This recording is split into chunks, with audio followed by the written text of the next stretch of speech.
Hey guys, it's Justin. So we have reports from the Federal Reserve that a recession will be coming up this year in 2023. The reason why I say this is because you probably heard all the crazy news about the banking crisis with Silicon Valley Bank and with other banks basically failing. Well, the repercussions are now settling in from last month's terrible news, and the financial sector is about to take a very big hit. Now, during the minutes from the March meeting of the Federal Open Market Committee, they explained with the potential repercussions that will be coming due to the failure of Silicon Valley Bank specifically. Silicon Valley Bank provided banking services to many of the biggest names in the tech space. I mean, they provided pretty much services to probably half of the venture capitalist-backed tech and life science companies here in the US. Just recently, last month, when you guys saw it all over the news, they actually became the largest bank to fall since the 2008 financial crisis. And Warren Buffett says that there will probably be more banks to fail. The reason why they failed was mainly due to them not changing their investment strategies over the years.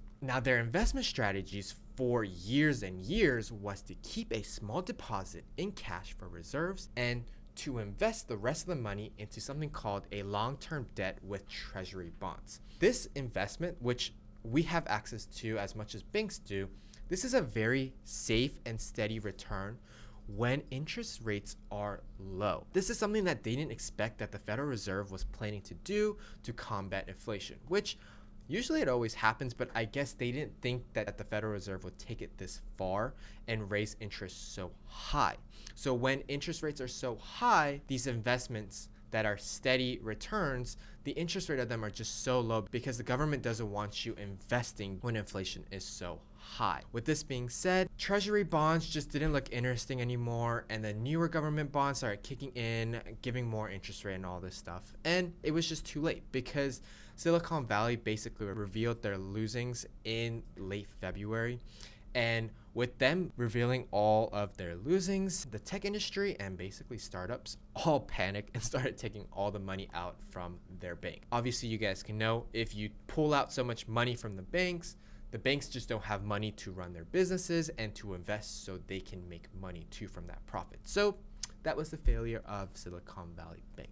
During the minutes from the March meeting of the Federal Open Market Committee, this is what the market summary said. Given their assessment of the potential economy efforts of the recent banking sector developments, the staff's projection at the time of the March meeting included a mild recession starting later this year, which is probably going to be after summer once everyone is done traveling and spending more money during those summer months till August, and then a slowdown of a mild recession with a recovery over the subsequent 2 years. So with that being said, there was also a projection of the Federal Reserve expecting gross domestic product or GDP of the US to only increase about 0.4% of all of 2023, which is going to look not too good because that means that our economy is just not doing good. And all of that with the GDP, the Federal Open Market Committee also voted to increase the borrowing rates by another 0.25%, which is just amazing because this is going to be actually the 9th increase over the past year,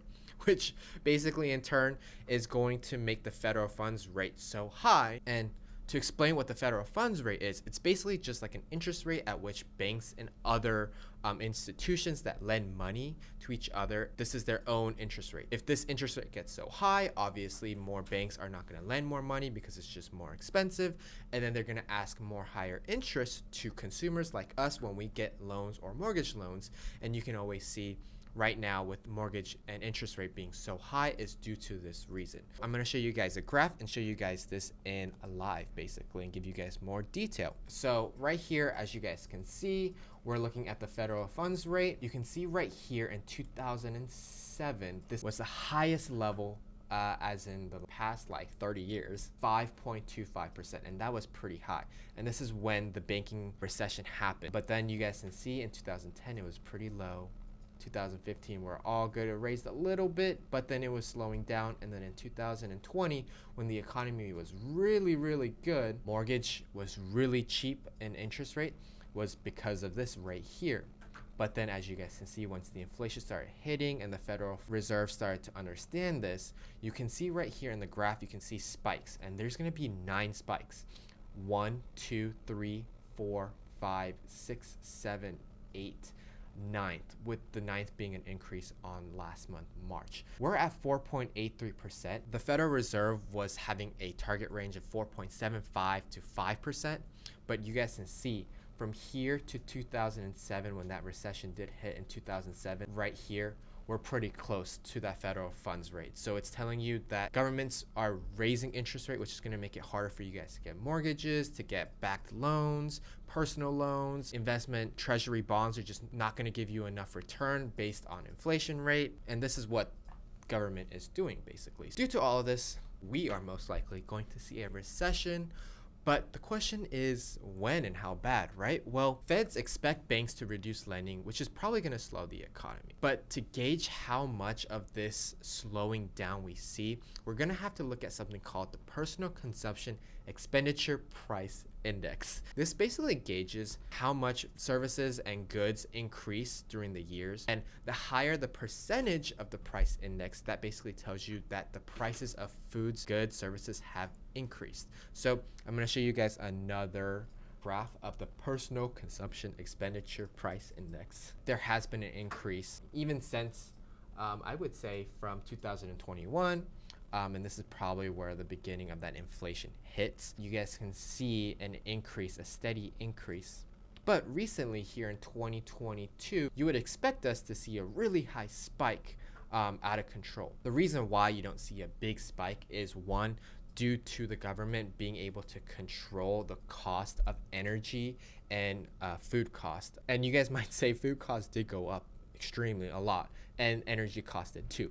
But compared to what it's supposed to be, if government didn't come in and control that, it would have been a huge spike on this graph, let alone a huge increase to a lot of people. That's why you guys see a little dip and a little bit of increase, is because the government has stepped in to control that. If they didn't, it would have been a higher percentage on that graph, and we would have been in big trouble. Bottom line, a recession is probably going to happen, and it's probably in my own guesstimate, and some of you guys will probably say wrong, but around August to September, once everyone is done traveling during the summer, everything is probably going to start settling in during that mild recession during August months to September, since people are not going to be traveling, and since they've already spent money traveling and buying more food by being out, they're just not going to spend any money during the winter. And then there might be a little bit of spike during the holiday months. If you think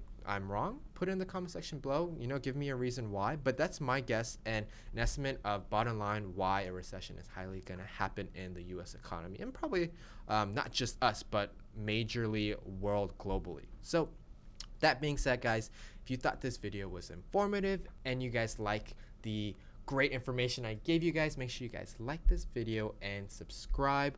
I'll be doing more market related videos and a lot more videos coming at you guys. I know I took a huge break, but I'm coming more with you guys, and there'll be more content. So with that being said, guys, I'll see you guys in the next video. Peace.